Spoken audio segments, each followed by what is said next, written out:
Sunday morning, there's no youth Bible study. In fact, there's no Bible study because what we're doing is celebrating with our pastor his 25th church anniversary. We're so thankful for Pastor Joe, and we really want to show him how much we appreciate him. So we'll be there, and we hope you will be too.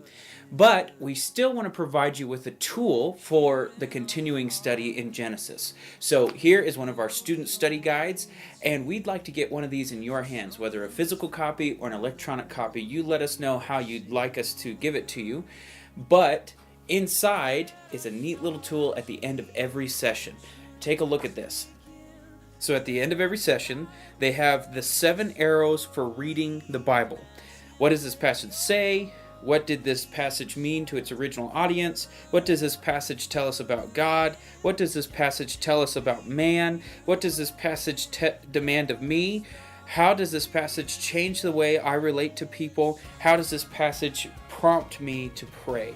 And they have 5 days worth of devotionals that allow them to go through the study and prepare themselves, not only go through kind of what we've talked about the last week and reflect on that, but to go forward into the next week and prepare themselves. And the book is perforated, so you can tear these pages out, or if you have it electronically, it's even easier to get into the hands of your students. But we wanted to make this resource available for you so that you're not left in the dark and you can be that primary discipler in the home.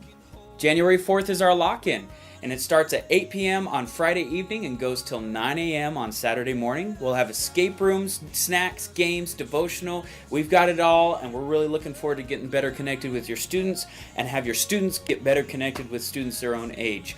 April 3rd through the 6th is going to be our mission trip to Battle Mountain. If your student does come with us, it will really help them be prepared for any international trip that we do, because we're going to be doing a lot of similar things that we would do overseas. But more importantly, our intentional goal is to have our youth group come alongside the youth groups in Battle Mountain to help them better reach their students in their area. And so we're really excited. We want you and your student to be in prayer about how you can get involved in that. Lastly, before we go, I want to update you and let you share in the joy of what happened at our youth Christmas. We had 38 students show up on that night. We all gathered around, we played some games, we decorated ugly Christmas sweater cookies.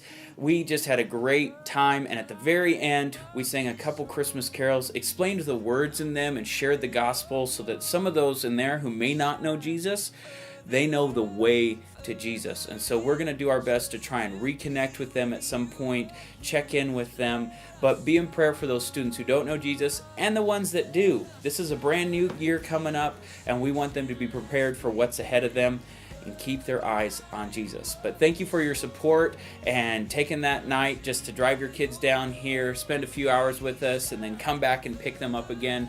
We know that the ride situation sometimes is not always the most convenient, but we are thankful for you and your sacrifice.